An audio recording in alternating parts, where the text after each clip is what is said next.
Africa. Political economy, independence, and the road to development. Introduction. Narrator.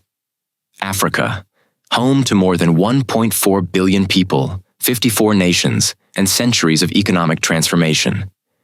A continent shaped by kingdoms, disrupted by colonization, reborn through independence, and now rising through innovation and determination. This is the story of Africa's political economy, the struggle for sovereignty, the cost of dependency, and the quest for true development. Fade in. Slow aerial shots of African landscapes. Deserts, forests, busy cities, farmlands. Chapter 1. Before colonialism. Africa as a global economic player. Narrator. Before foreign intervention, Africa had powerful states and active economies.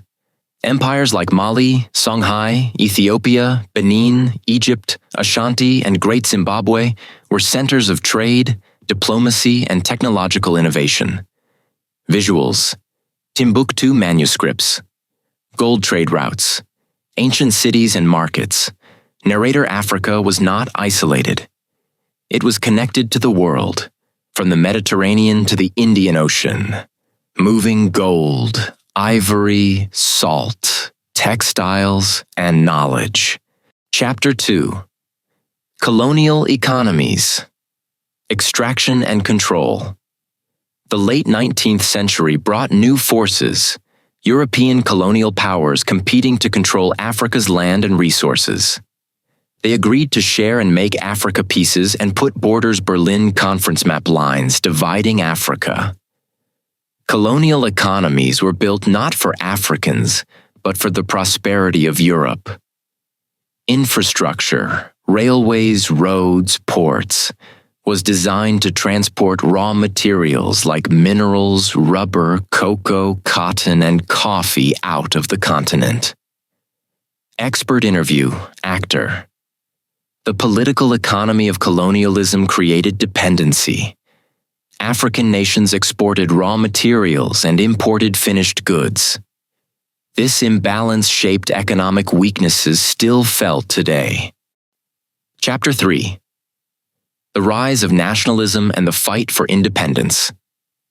By the mid-20th century, Africans demanded freedom. Leaders like Kwame Nkrumah, Julius Nyerere, Patrice Lumumba, Amilcar Cabral, Jomo Kenyatta, and others challenged empires. Visual. Independence celebrations, speeches, flags rising. Independence was not only political, it was an economic dream. A dream of self-reliance, industrialization, and unity. Quote, Nkrumah. Seek ye first the political kingdom, and all else shall be added unto you. But the else, economic freedom, did not come easily. Chapter 4. Post-independence, economic challenges. New African states inherited. Fragile economies, limited industrial capacity, ethnic divisions created by colonial borders, heavy dependence on a few commodities, coffee, cocoa, oil, copper, graphs of commodity price fluctuations. From the 1960s to 1980s, Africa faced declining commodity prices, debt crises, droughts, political instability in some regions. The economic vision of the independence era met global and internal challenges. Chapter 5. Globalization, Debt and Structural Adjustment. By the 1980s, many African countries turned to international financial institutions for help. IMF and World Bank loans came with structural adjustment programs.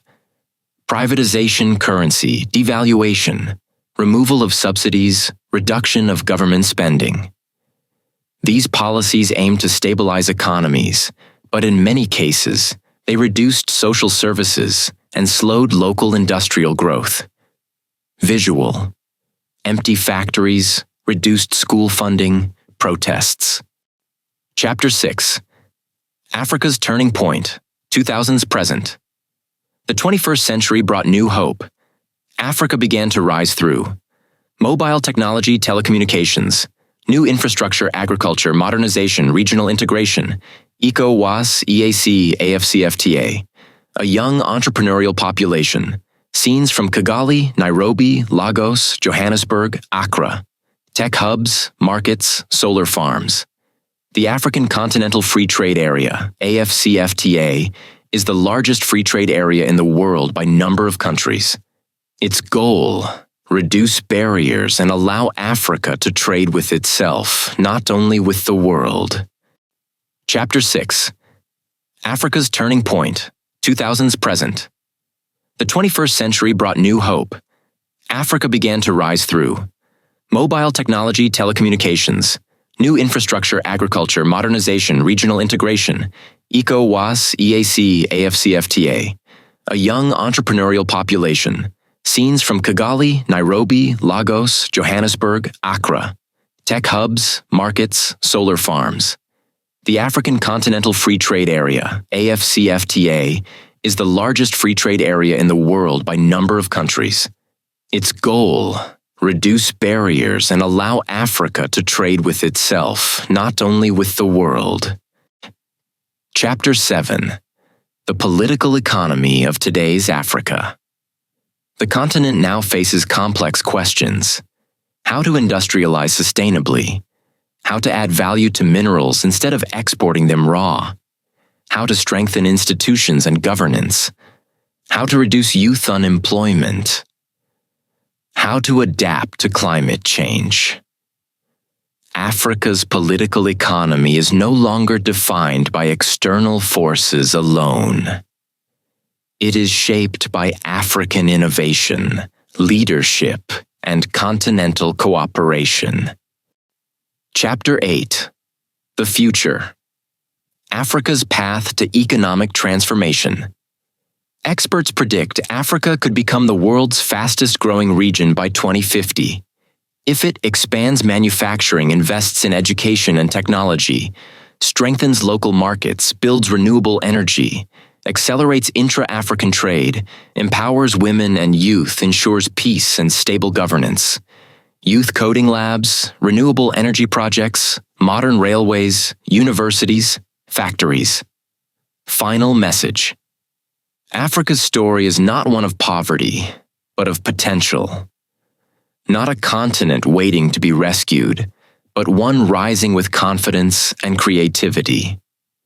From pre-colonial prosperity to the challenges of independence, from structural reforms to modern innovation, Africa continues marching toward economic freedom. The journey is long, but the future is bright.